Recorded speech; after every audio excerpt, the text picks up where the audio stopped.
mail carrier. Well, you know, it wasn't Maybe I do have that.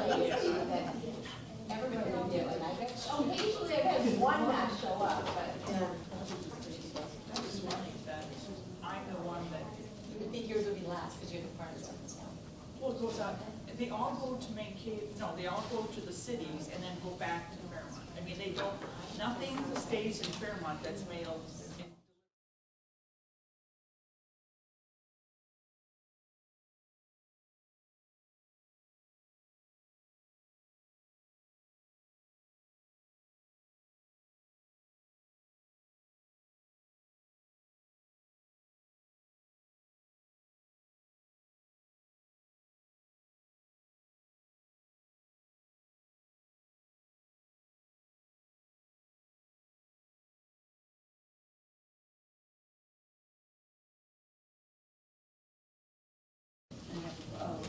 Jen, do you want, I'm sorry, do you want to do the MC conference? Yeah. Do the highlight for that? What's the highlight? Just whatever you guys talk, what, something from the.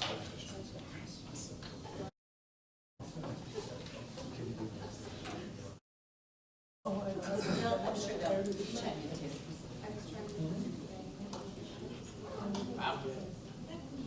Okay, well then, I guess then. All right, do you want to talk about the MC? That's not. You are. Oh, I need to ask you. You have programs. Just because you started. Bills. Bills. During my meeting. Yeah. Yeah, too, but too. Yeah, no. I didn't stay the whole thing. I mean, we'll start with this. You stayed. I did. Did you stay for the whole weekend then? Did you, or when did you come home early or?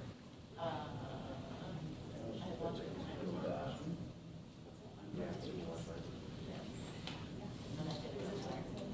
Oh, you did? And it was okay? See, I wonder if it wasn't for my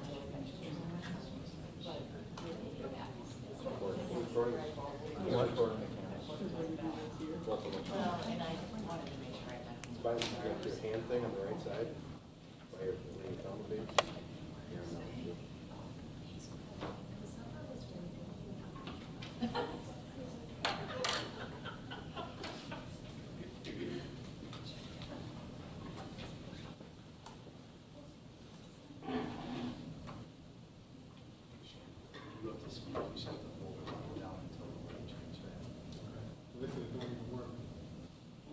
It works, it just won't connect to the, yeah, yeah.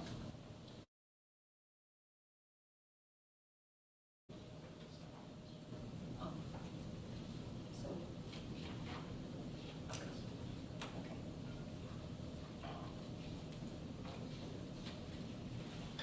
Good evening and welcome to the. Good evening and welcome to the meeting, this meeting of the Fairmont Area School Board. Please join me for the Pledge of Allegiance. I pledge allegiance to the flag of the United States of America and to the republic for which it stands, one nation, under God, indivisible, with liberty and justice for all. Thank you for roll call. All members are present with the exception of Dan Brookins and Mike Edmond. Minutes, we have them before you. Make a motion to approve the minutes from the January 9th, 2024 school board meeting. I'll second that. We have a motion by Julie, second by Mari to approve the minutes from the January 12th, 2024 school board meeting. Any changes or discussion? All those in favor? Aye. Opposed? Motion carries. Agenda, we have a white agenda. I'll make a motion to approve the agenda for January 23rd, 2024 school board meeting. Thank you, Mari. Do I have a Second. second? Thank you, Julie. Motion by Mari, second by Julie to approve the school board agenda as presented. Any discussion? All those in favor? Aye. Opposed? Motion carries. We'll move on to celebrations, and tonight we have Officer Shannon Bass, our school's resource officer.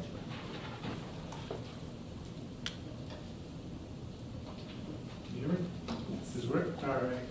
For those who don't know me, I'm Officer Bass, Shannon Bass. I've worked for the city of Fairmont for 26 plus years now, and I've been the school resource officer since the late end of 2019.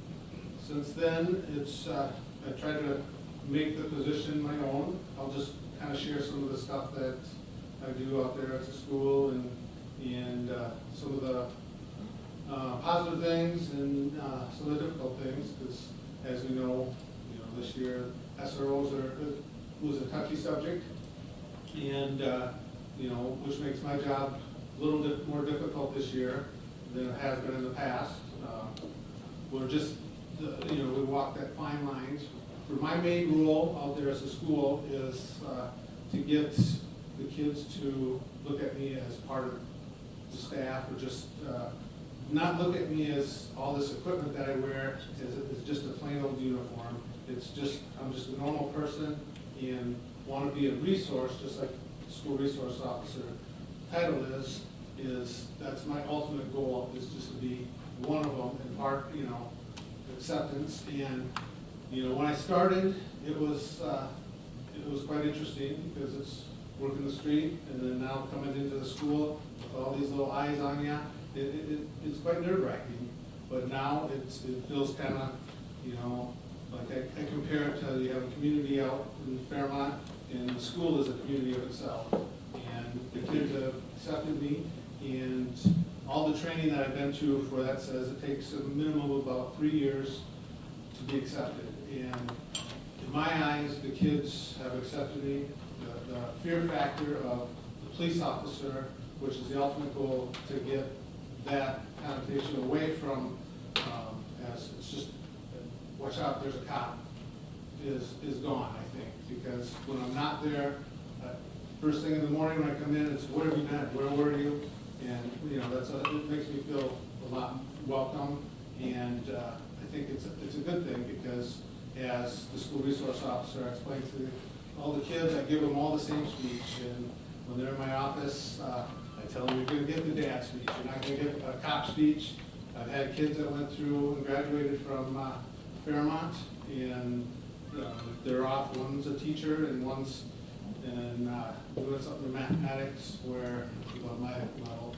But what's nice is I try to explain to them that my office is a safe office. I am part of the school, but I'm not part of the school. When you come into my office, it's my world, and I'm there for whatever they need. It's a safe space. I preach if they're having a bad day, anything bad at home, bad at anything, they come in here, my office, and we talk about it. I tell them I won't have all the answers for them, but the good thing about doing this a long time, I have resources that I can call that can give them the answer. Tell them I won't. They might not always like the answer I give them, but it will be the truth. Because the main focus is for me to share the truth, and I think that's a strong belief. I say that's the one rule I have in my office, is the truth.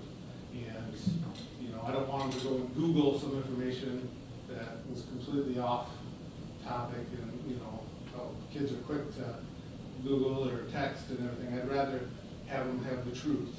And by them coming in, it's really, it makes me feel wanted, and I think it gives them a sense of security, because I'd rather have them, if they're upset, come and yell at me than take it out with the teacher.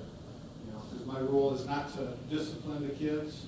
My role is to keep them safe, is what I tell them, from the outside world, or from any threats inside world. Because as a police officer, we deal with the criminal aspect, not the, if I'm not going to class, I need to drag them to class. Because the fine line, like I talked about before, is we look at de-escalation is the key, and if my being there would escalate the situation, it's not good, because I don't want to be a YouTube sensation of something that goes on and that I shouldn't even have been involved.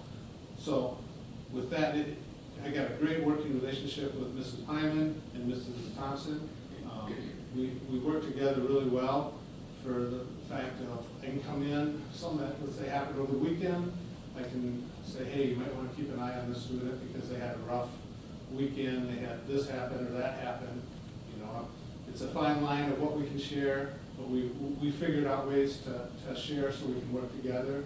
Whether kids have a mental health crisis, where I can go and, you know, help them get to the ER to get the help that they need, or whether it's just a simple, a student hasn't been coming to class or school, and you know, they'll say, hey, can you go do a welfare check on them? And then go knock on the door and say, hey, school, we're just curious what's going on. Are you sick? Or at least get a hold of the school, let them know that you're okay.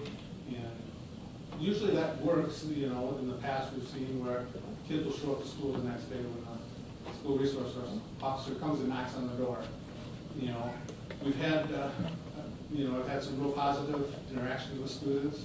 Like I said, I've been in 26 plus years, so I've dealt with a lot of these kids as parents and grandparents.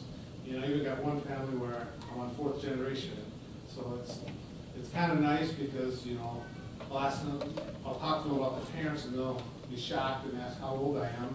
You know, I've got anywhere from 25 to 70, so, you know, that aspect's fun. But overall, the experience is, you should know, and it's when the kids are great. You know, I meet and go to trainings with SROs all throughout the state, and, you know, we're going to hear these stories of this fight happening or that fight happening, and overall, you know, the kids are phenomenal compared to a lot of the schools that I go to, and I can't speak more highly about the kids than, you know, they've rejuvenated their career. You know, because you start on the street, see negative, negative, negative, you come to the school and you can see some positive. Along with, that's just at the high school, then you've got the elementary school too that I get to come to, and so I try to come over, you know, I spend most time at the high school because that's where my office is, but I come to the elementary school, and if you want to put a smile on your face, come to the high school, or to the elementary school, because you'll be surrounded with hugs and high fives, and, you know, it just feels good because you come in, and, you know, at the end of the day when they're all going to the bus, they try to wind up and see if they can hurt my hand and slap hard, and those are the fun things about the school resource officer. The other aspect that I do as a school resource officer is I work with human services, where I also do all the child protection cases. If a student or if a child goes to the Fairmont school system, all the reports that go to child protection come to me for review, and I do all the investigations on that as well. So with, you know, the brief, any questions that you guys have reference that I just want to just go on. But yeah, Shannon, I just want to say thank you for embracing the role too. I mean, the school resource officer position is a unique role in law enforcement. I think, you know, from my observation, you've embraced it and welcomed it with open arms, and that's a unique asset and skill set. And we are very fortunate as a school district to have a long-standing positive relationship with the Fairmont Police Department. And as you're alluding to, that's a huge asset not only for our school district but for our community. I mean, from what you do in your role across both buildings, I know you're also a part of the first grade Adopt-A-Cop program. Yes, I forgot about that. Thank you. Where everyone, I'll let you share a little bit about it, but every one of our 6 sections of first grade has a law enforcement officer that is adopted by that classroom, and I think you guys stop in like monthly to check in. Yep. And I'll let you share a little bit about that. The requirements for that is, it was started by Sergeant Belletti back in 2017, I believe. Whatever year it started, the neat thing is the first ever class is now 7th graders. So if you went through Fairmont Elementary from first grade, and you're now in 7th grade, you've had an officer in your class. So what happens is, at the beginning of the year, I ask for volunteers from the department, and each class will get an officer, and the chief hunter. This year we came in here, we had an adoption process where he asked the kids if they'll accept an officer to be in their class. And the requirement is a minimum of once a month where they come in and spend an hour, whatever the teacher wants is what we we have them work with each individual teacher and whatever they want, whether it's going to lunch. I like doing art projects because then I can get around to all the classes, read a book. At the end of the year, we kind of say before we bring them out, show them the squad cars. We bought the ambulance, fire truck, whatever to make the positive experience happen. And it's kind of neat because like one of my students, Amy Becker's son, Aaron, was in my first ever adopted class, and now he's in 7th grade. So I didn't realize it until I saw him at the high school, and I'm like, holy cow, this is, I'm getting old, so. Yeah. But that is a lot of fun too. I appreciate you for your willingness to do this position.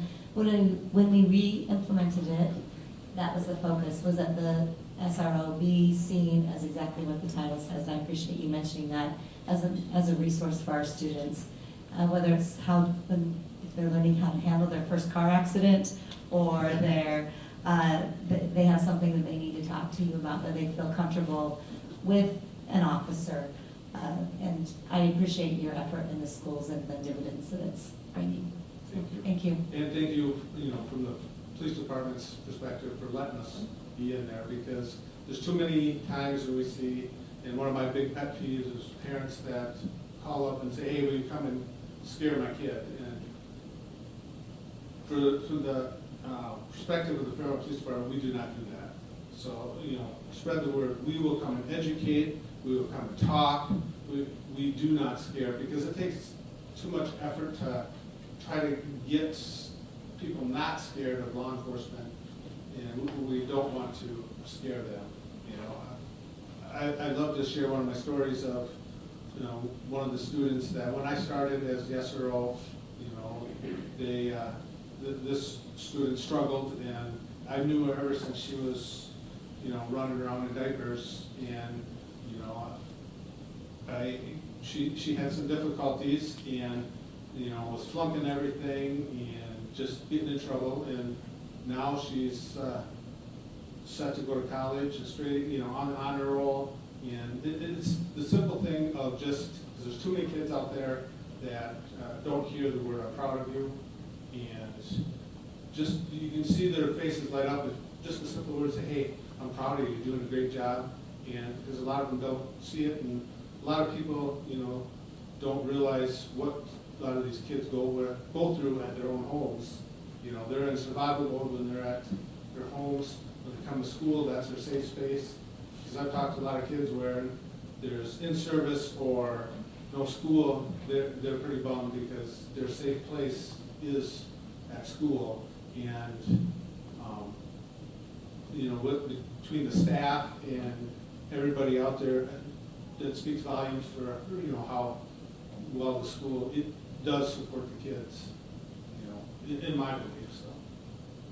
I thought it was interesting when you said something about the role that you play in the school district, but yet referring kind of as a dad role model for students, because yes, many times, some kids don't have that dad or don't have, a person in their home or their family to be that role for them. So it's very important that you're able to reach out to those kids and be that one. And I also thought it was very interesting when you said, I can remember my dad saying, you're not gonna like what I say. Many times, he would start a conversation out, he would let me think about what happened or whatever, but then he would say, you're maybe not gonna like what I say, but, but it's good because you're letting the kids kind of decide or even absorb what has happened before, and not predetermining the answer for them, but you're given that chance to think about what they've done and how they can improve and make better choices. So I do appreciate that so much.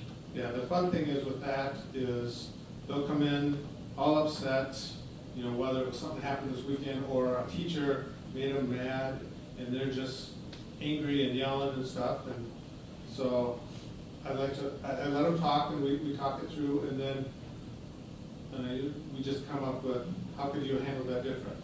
and then I'll point out other aspects of, well, what if they meant this, what if they meant that?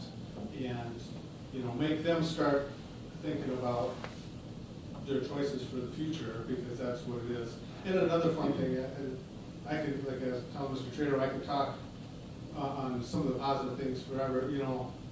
A fun thing that the school does too is like the college fair. And they're bringing schools from all over, all the different colleges.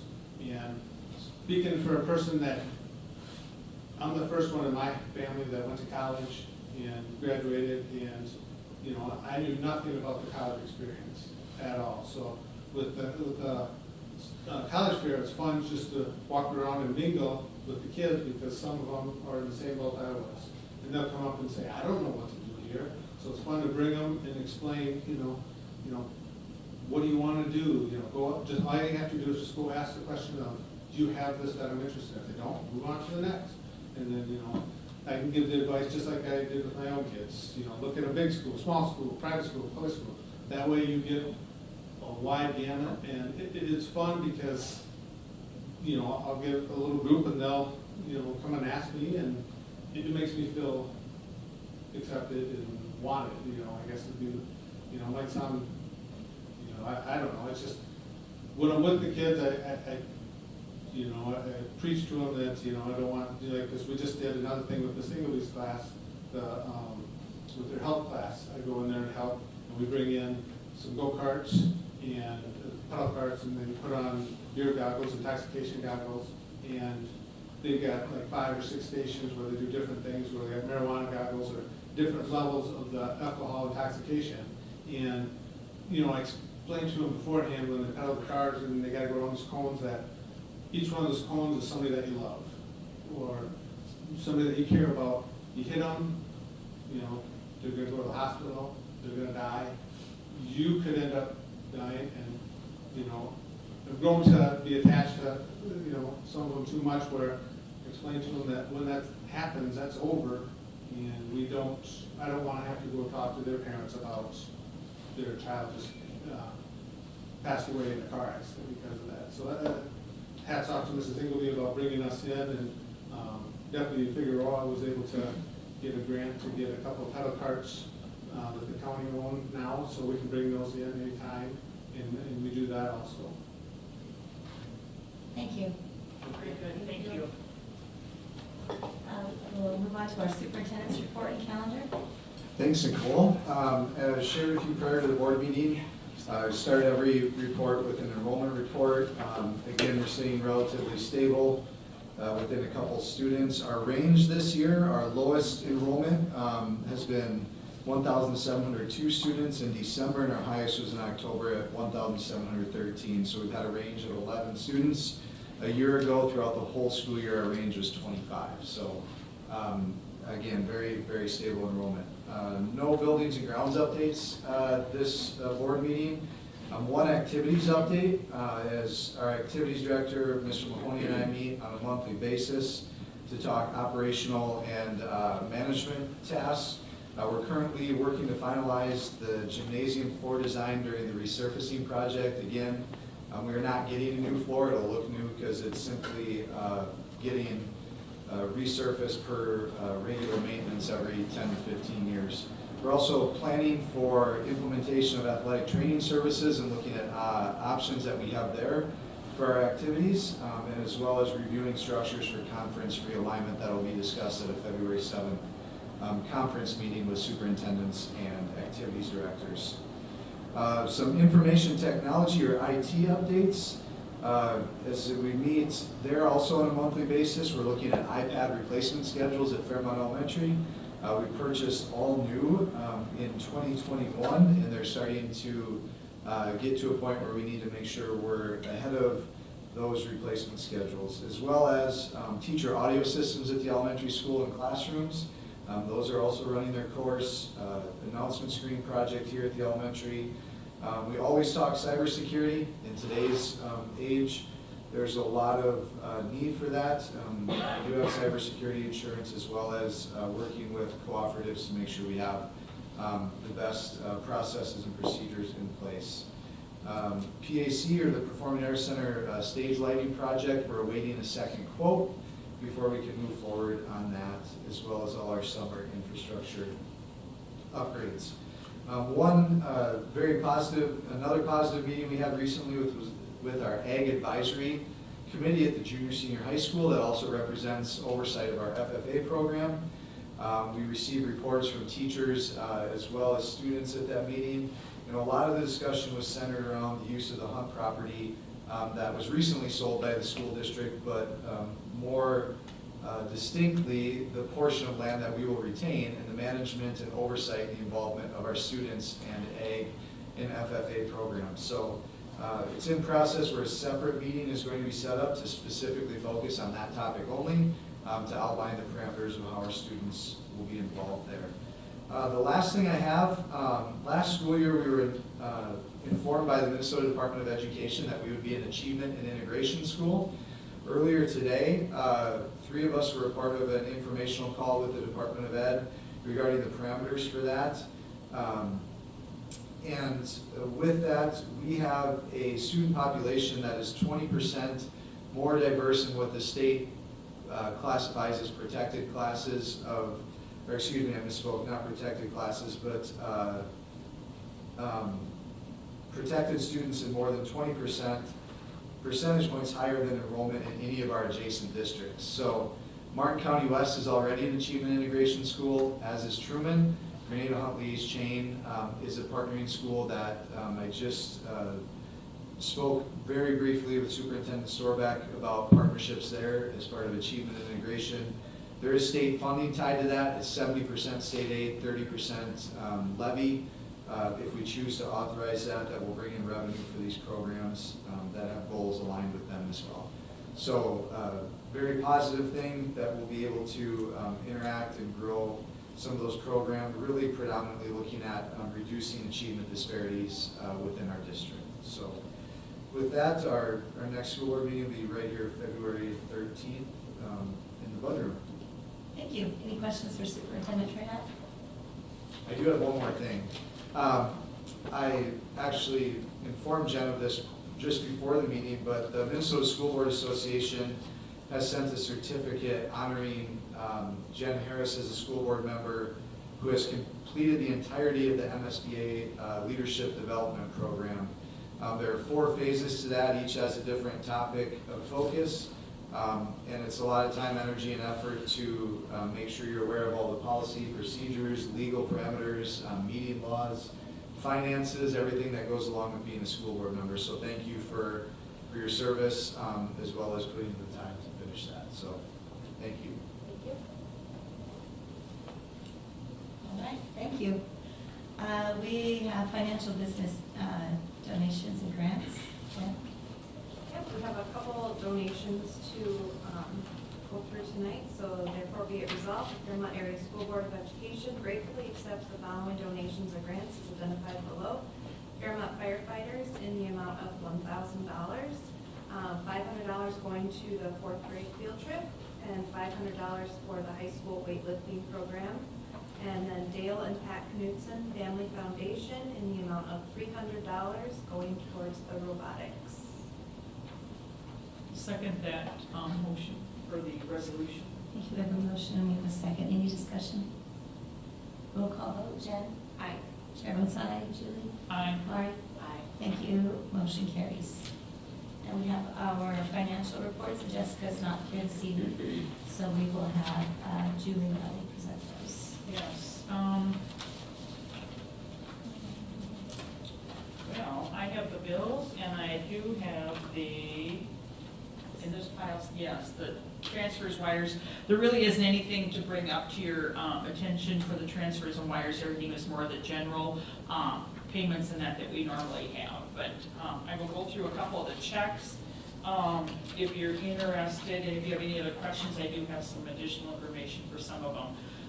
One of them that I know is the AT&T Mobility, that's for replacement phones, additional hotspots that were purchased for the Huddle program, so that we're able to provide more coverage for our students' activities and that within the buildings.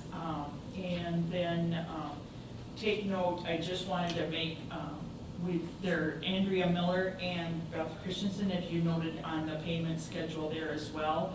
They were reimbursed for supplies for making costumes and stuff, the fall musical. And I just would like to, I know that they spent a lot of extra time on their own time, and I just want to thank them for that time. And I know they've done it in the past, and I know other people do it, but I do know at this time, just because I'm presenting, I'm just going to make sure I make that comment. And then the other thing would be is check number 69451, Lutheran Schools Educational Services, and that is for Title I teaching services.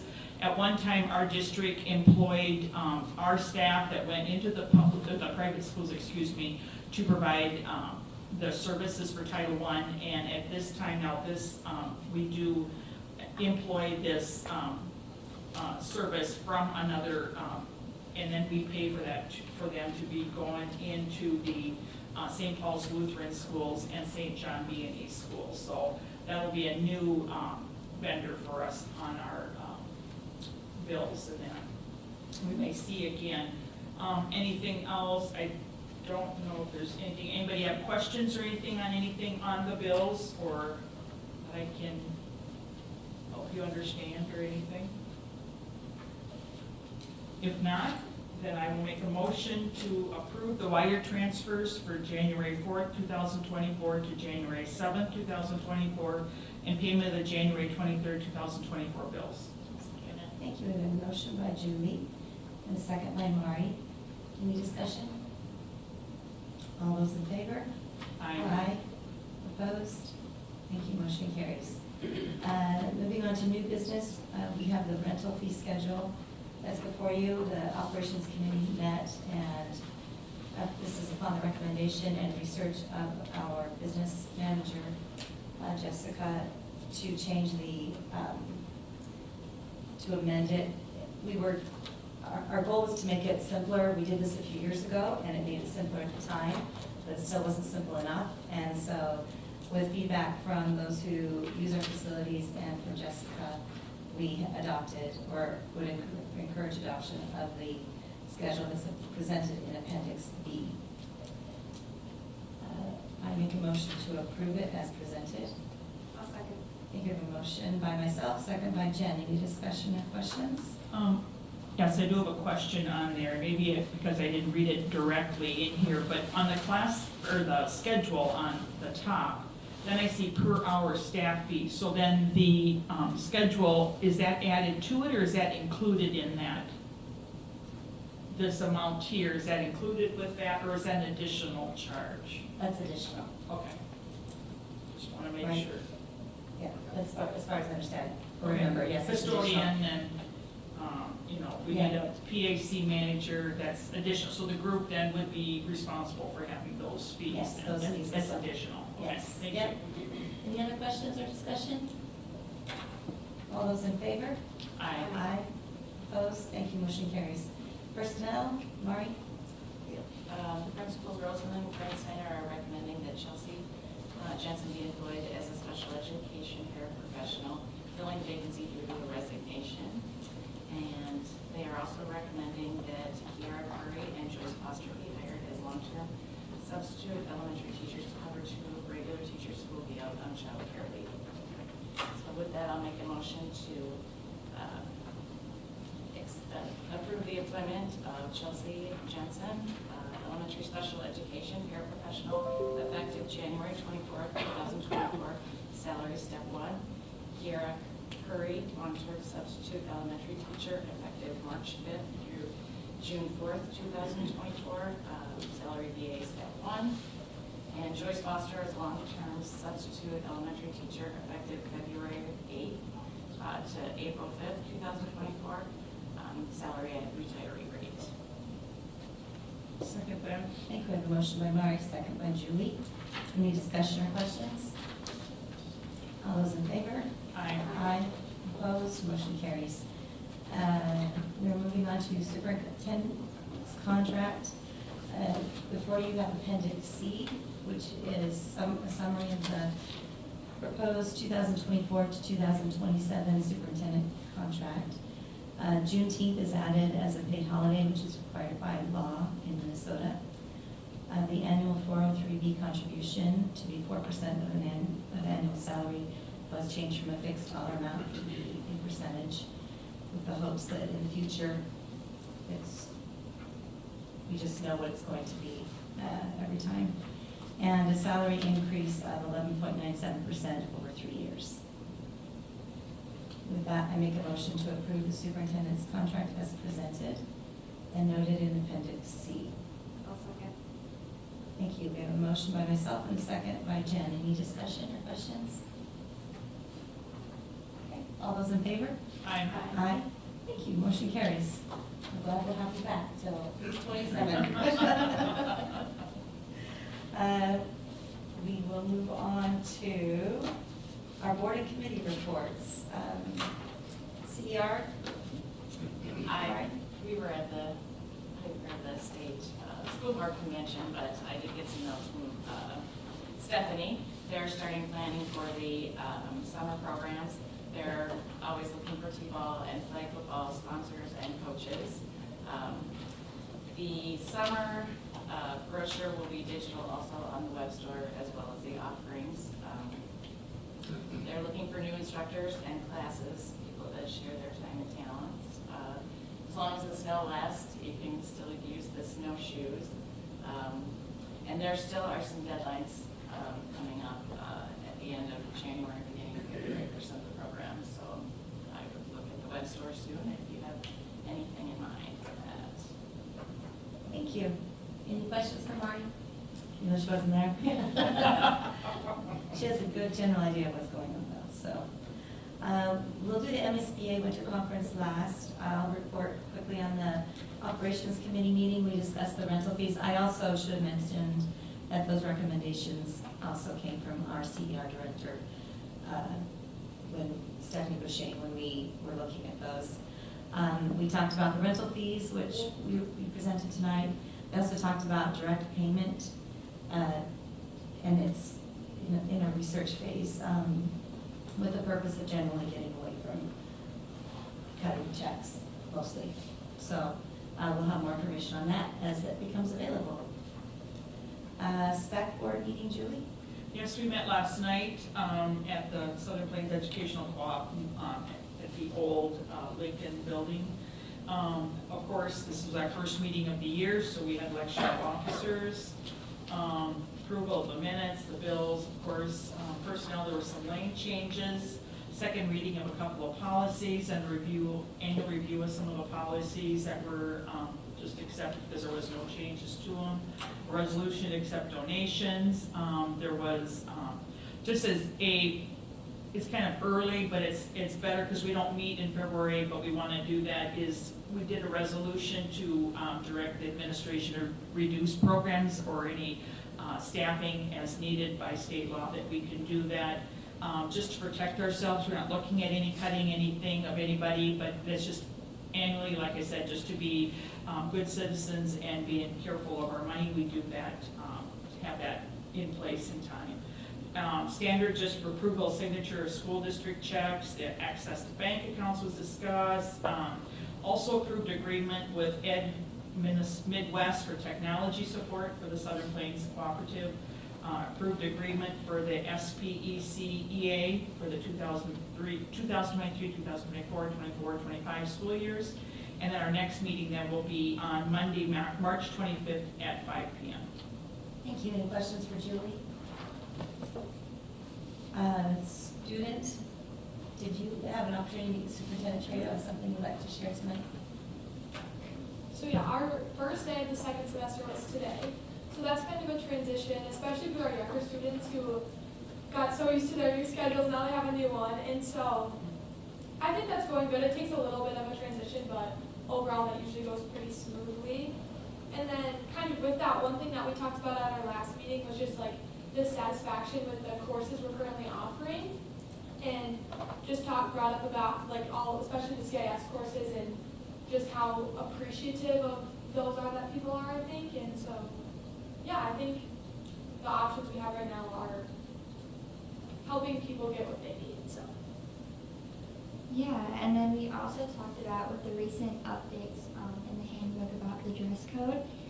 There hasn't been much talk about it at the high school, which is usually a good thing if people aren't saying anything. And then following that, we also discussed that our next listening meeting with the senior high and junior high city council will be February 21st. Thank you. Any questions for Abby or Grace?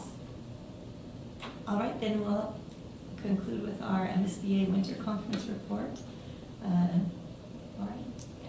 Andy, Mike, Jen, Julie, myself were able to go to the state convention the second week in January. The keynote speakers talked, the first one that opened it talked about computer science, coding, and IA, and it was very eye-opening for me, who wasn't aware of everything that was going on. There was lots of conversation in breakout rooms about teachers using it to do lesson plans and kids using it to do Research. Write reports. They brought up a lot of good points that, you know, in checking things, we're going to look at lesson plans and, you know, check and have, we call them sloppy copies at our house. You had to redo and rewrite. So you can check things that way. One teacher was there and said that she had a student that she knew was struggling writing these poems and had this fantastic poem. And she went to GPT and wrote the name of the poem, and for 2 hours she kept doing it, and it came up different every time. So then there was some interesting conversations about that, and you know, they couldn't prove anything, and so anyway, we all went to different breakout sessions. So I did another one on the IA, the ending. Well, lots of people had to leave because of the weather, but I stayed. So he spoke about positive relationships and how it just takes that one person if you're struggling. One person, like Officer Bass said, just to let him know that you care. Like, and he had, by the time he was in 7th grade, he lived in 27 houses in 7 different counties in northern Minnesota, and he had the 2 people that made a difference in the audience. So it was very good.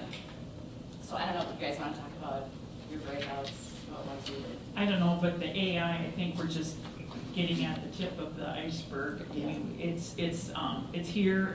It's something we are learning how to deal with, how we need to work with it, how to use it to work for us or work with us, and that. But it was just very interesting. And for the presentation, I thought it was very interesting that one of the speakers, there was 2 people that spoke. One was present in the building, and the other one was present from, I believe, Switzerland, was it? And you know, and just how they were using it. And you know, then my question was he really there? Was he really talking? I mean, because you know, just of the your mindset, you're thinking, and that. So, but it was just really eye-opening. And like I said, I just think we're just beginning to see how that technology is advancing and how we're going to have to be working with it for our advantages and for just to do the best that we can for everybody and for our students and all that. So just interesting. And I didn't stay Friday because I headed home for the weather. Jen, did you want to add anything? I always enjoy going, just to kind of get to see the board members that we work with and, you know, get to chit chat a little more than what we normally do. I enjoyed the breakout sessions that I chose to go to. It's just nice to get to meet other people from other school districts and see what's working well in their schools and what's not, and issues that have arisen in their school districts, and just kind of compare things. And it's just nice to meet new people. So I always enjoy going, but I also left early on Friday to try to beat the weather and ran into it on my way home, but we made it. One other thing too, Mari and I did tour through the exhibit hall, and we did find some very interesting. There were some of the exhibitors that we knew because they had worked on different projects that we knew them from working on in our district, in our buildings, in our additions and stuff that we've had. But there were some things that we brought back that we'll discuss and see about how we can use these different things, to better our classrooms and better our students. So it's just very good, and to see just the different things that are available, because there are so many different exhibitors. I don't know how many there are, but the building is humongous, and it's just a portion that they get, but there's a lot of people in there, so. How many buses were in there, school buses were in there? Oh, yeah. 5, 6 buses, it's big. I'll just conclude, there was a lot on artificial intelligence, and one of the key statements from the speakers was, the future of AI in our schools and our workforce is interesting, and they said there are, there are a lot of jobs that won't be replaced, but what they predict happening is those are attuned and well-versed in artificial intelligence will take the jobs of those that are not. So whether it's the application of or the understanding of the operation of artificial intelligence. So Grace and Abby, as you go into the workforce, that no doubt will be a skill that you will have to navigate regardless of what your careers are. A couple others, I went to a session on school board superintendent communication. So that is always a good skill set to sharpen. There's a mix of school board members and superintendents in the room. It was co-hosted by the Minnesota School Board Association and the Minnesota Association of School Administrators that represents the superintendent. So it was the two leaders from those organizations duly navigating that, so that was very beneficial. Also went to a session on childcare in the school setting. In different ways that different schools are creatively addressing that. I know there are some new parents in the audience tonight, and no doubt the child care challenges that exist, especially with newborns, and so just a topic we'll continue to be mindful of for the future of our school district as well. But all in all, great conference, great opportunity, like Jen said, to connect with other superintendents across the state that I only get to see a few times a year and share ideas and grow from that experience. Thank you. There's nothing else? I'd entertain a motion to adjourn. So move. Thank you, Julie. Thank you, Mari. All those in favor? Aye. Aye. Opposed? Motion carries. Thank you.